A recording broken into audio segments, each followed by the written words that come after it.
Iran को अमेरिकी राष्ट्रपति ट्रंप की नई चेतावनी। ईरान के आसपास हमारे सैनिक मौजूद रहेंगे। पूर्ण समझौता होने तक सैन्य तैनाती रहेगी। समझौते का पालन नहीं हुआ तो पहले से ज्यादा हमले करेंगे। हॉर्मुज स्ट्रेट खुला और सुरक्षित रहेगा, यह कहा है ट्रंप ने। हमारी सेना अगली जीत का इंतजार कर रही है, ट्रंप ये कहते नजर आ रहे हैं।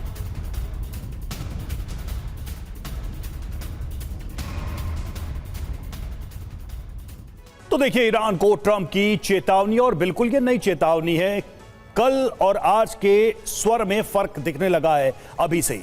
अमेरिका के सभी जहाज, विमान और सैन्यकर्मी, साथ ही अतिरिक्त गोला बारूद, हथियार और ऐसी कोई भी चीज जो पहले से ही काफी कमजोर हो चुके हैं, दुश्मन को पूरी तरह से खत्म करने और नष्ट करने के लिए सही और जरूरी है। ईरान और उसके आसपास तब तक ये तैनात रहेंगे जब तक की हुई असली सहमति का पूरी तरह से पालन नहीं हो जाता है। अगर किसी भी वजह से ऐसा नहीं होता है, जिसकी संभावना बहुत कम है, तो फिर गोलीबारी शुरू हो जाएगी और वो इतनी बड़ी, बेहतर और जबरदस्त होगी जितनी पहले कभी किसी ने नहीं देखी होगी। ये बात बहुत पहले ही तय हो गई थी और इसके विपरीत कही जा रही तमाम झूठी बातों के बावजूद कि कोई परमाणु हथियार नहीं होंगे और हॉर्मुज खुला और सुरक्षित रहेगा। इस बीच हमारी महान सेना अपनी पूरी तैयारी कर रही है और आराम कर रही है। असल में वो अपनी अगली जीत का बेसब्री से इंतजार कर रही है। अमेरिका वापस आ गया है, डोनाल्ड ट्रंप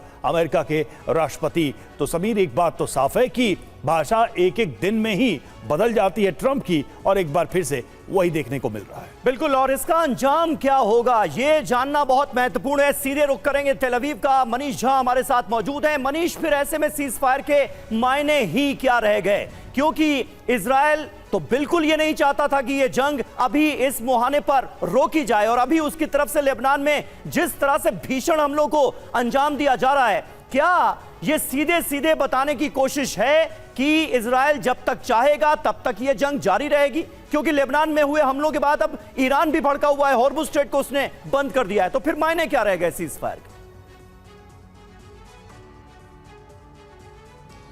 बिल्कुल, देखिए, जहाँ तक सीज फायर का ताल्लुक है तो मुझे तो लगता है कि ये कांच से भी ज़्यादा कमज़ोर है और ये कभी भी टूट सकता है, और दोनों ही पक्ष इसके लिए बस तैयार बैठे हैं। खाली वो ये उम्मीद कर रहे हैं कि दूसरे पक्ष पर इसका दोष पड़े। अमेरिका भी कह रहा है कि हम तैयार हैं, हमारी शर्तों के हिसाब से बात बनी तो ठीक है, वरना फिर लड़ाई तो करने के लिए सब सैनिक वहाँ पर हैं ही। ईरान भी कह रहा है कि अगर लेबनान को शामिल नहीं किया, ईरान के पास एक मॉरल दबाव भी है, क्योंकि लेबनान में हिजबुल्लाह ने कंधे से कंधा मिलाकर ईरान का साथ दिया था इस 40 दिन में, और आज जबकि हिजबुल्लाह के नाम पर जो इजरायली स्ट्राइक हुए हैं और जिसमें इतने लोग मारे गए हैं, जिसको लेकर पूरी दुनिया का दिल दहल उठा है, तो वैसी स्थिति में देखना होगा कि ईरान क्या करता है। क्या ईरान को सिर्फ अपने हमले ऊपर हो रहे हमले की फिक्र थी, या वाकई में वो अब हिजबुल्लाह का साथ देगा इस जंग में? तो वैसी स्थिति में भी सीज फायर ये टूटने ही वाला है।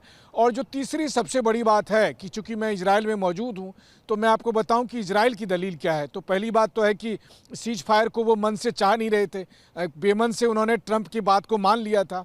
लेकिन लेबनान में जिस तरह के हमले चल रहे हैं, जो हमले अब तक कभी नहीं दिखाई दिए थे, तो उसको लेकर इनका कहना है कि हम लेबनान पर हमला कर ही नहीं रहे, हम तो हिजबुल्लाह पर हमले कर रहे हैं। लेबनान की सरकार को हमने कहा था कि हिजबुल्लाह को कंट्रोल करके रखो, वो नहीं कर रही थी। ईरान के जंग के दरमियान लेबनान से लगातार हिजबुल्लाह हम पर अटैक कर रहा था, तो अब बारी है हिजबुल्लाह की सफाई करने की, और इसी नाम पर इजराइल वहाँ पर अप्रत्याशित तरीके से हमला कर रहा है, जिसको लेकर पूरी दुनिया चिंता जता रही है। लेकिन इजराइल रुकने वाला नहीं है।